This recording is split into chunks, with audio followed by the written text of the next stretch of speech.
যদি যোৰহাটত গৌৰৱ গগৈ বিজয়ী হয় মই ৰাজনীতি ত্যাগ কৰিম। পেৰাচুট লেণ্ডিং কৰি গৌৰৱ গগৈ জিকিব নোৱাৰে। এইবাৰ গৌৰৱ গগৈয়ে শিকিব ৰাজনীতি কি বস্তু। 4 জুনত খতম হ'ব গৌৰৱ গগৈৰ কেৰিয়াৰ। গৌৰৱ গগৈয়ে গুগল মেপ চাইহে তিতাবৰ চিনি পাইছে। অসমৰ ভিতৰতেই বিজেপি যোৰহাটত সৰ্বাধিক ভোটত জিকিব আৰু এইবাৰ লোকসভা নিৰ্বাচনত কোনো আণ্ডাৰ কাৰেণ্ট নাই বুলি মুখ্যমন্ত্ৰী হিমন্ত বিশ্ব শৰ্মাই নিৰ্বাচনী প্ৰচাৰত কৰা উপৰ্যপৰি ঘোষণাক অসাৰ প্ৰতিপন্ন কৰি মঙলবাৰে কংগ্ৰেছৰ বহু চৰ্চিত প্ৰাৰ্থী গৌৰৱ গগৈয়ে বিজেপি প্ৰাৰ্থী তপন কুমাৰ গগৈক প্ৰায় 1,44,393টা ভোটৰ ব্যৱধানত পৰাজিত কৰি সংসদলৈ নিৰ্বাচিত হৈছে। নিৰ্বাচনৰ প্ৰাক মুহূৰ্তত যোৰহাট লোকসভা সমষ্টিত কংগ্ৰেছ প্ৰাৰ্থী গৌৰৱ গগৈৰ সপক্ষে বঁটা তীব্ৰ হৈ উঠাৰ পৰিপ্ৰেক্ষিতত তেওঁ যোৰহাট সমষ্টিত এইবাৰ অনায়াসে বিজয়ী হ'ব বুলি চৰ্চা হৈছিল যদিও ইয়াক মানি ল'ব খোজা নাছিল বিজেপিয়ে। ইয়াৰ প্ৰত্যুত্তৰত আনকি মুখ্যমন্ত্ৰী হিমন্ত বিশ্ব শৰ্মাই এই বুলিও কৈছিল, নিৰ্বাচন বা ৰাজনীতি নজনা নুবুজা মানুহেহে যোৰহাটত প্ৰতিদ্বন্দ্বিতা হৈছে বা যোৰহাটত গৌৰৱ গগৈ জিকিব পাৰে বুলি কৈছে।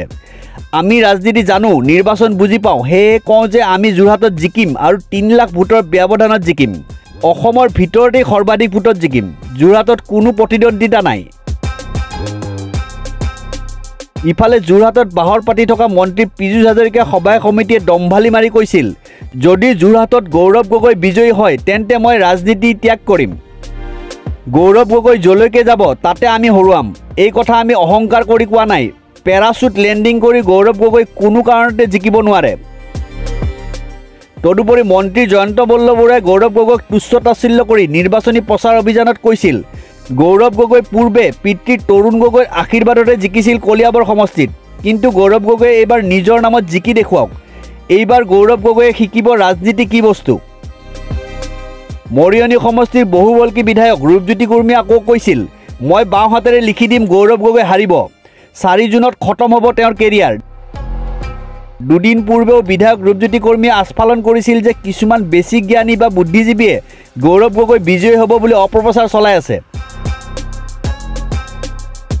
যোৰহাটৰ দায়িত্বত থকা বিধায়ক দিগন্ত কলিতাই গৌৰৱ গগৈক ৰাজহুৱাভাৱে এই বুলিও উপলঙাসূচক মন্তব্য কৰিছিল যে গৌৰৱ গগৈয়ে গুগল মেপ চাইহে তিতাবৰ চিনি পাইছে।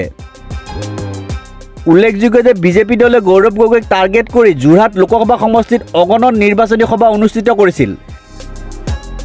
বিজেপিয়ে পানীৰ দৰে ব্যয় কৰিছিল ধন।